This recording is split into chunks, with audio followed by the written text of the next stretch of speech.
Korang ada ahli keluarga yang hijab terbuka sejak dari kecil?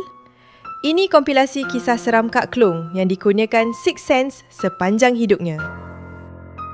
Kisah pertama bermula masa Kak Klong umur 6 tahun di kampung halamannya yang terletak betul-betul di tepi sungai. Masa tu, arwah datuknya baru meninggal dunia. Jenazah diletakkan di ruang tamu untuk diziarahi. Tapi, apa yang orang kampung tak nampak, Kak Klong nampak dengan jelas ada satu rombongan luar biasa. Berpusu-pusu entiti berjubah hijau dan putih masuk beratur mengelilingi jenazah datuknya. Hanya Kak Klong seorang yang nampak kehadiran tetamu misteri itu. Bila Kak Klong masuk asrama, ujian dia makin berat. Satu hari, berlaku histeria besar-besaran kat dalam dewan sekolah. Kenapa Kak Klong tak kena rasuk? Sebab mata dia sibuk merenung punca sebenar kejadian tu.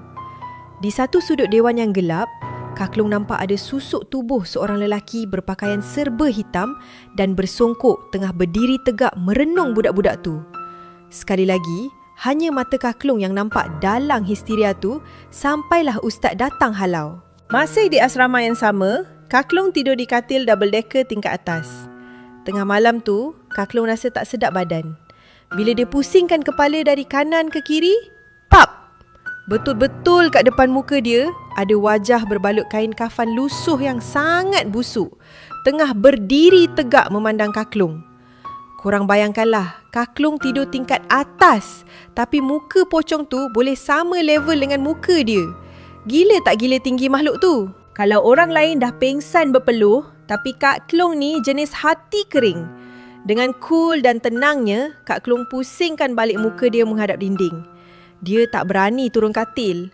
Sambil menggigil tahan takut, dia bisik kat kawan dia yang tidur kat katil bawah. "Sis, dah tidur belum tu?" Kawan dia menyahut. Terus Kak Klong bagi arahan super seram. "Tak ada apa sis, sambung tidur. Tapi pastikan kau tidur menghadap dinding tau."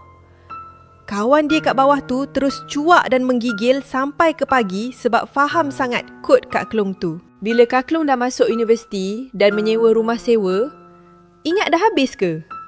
Belum.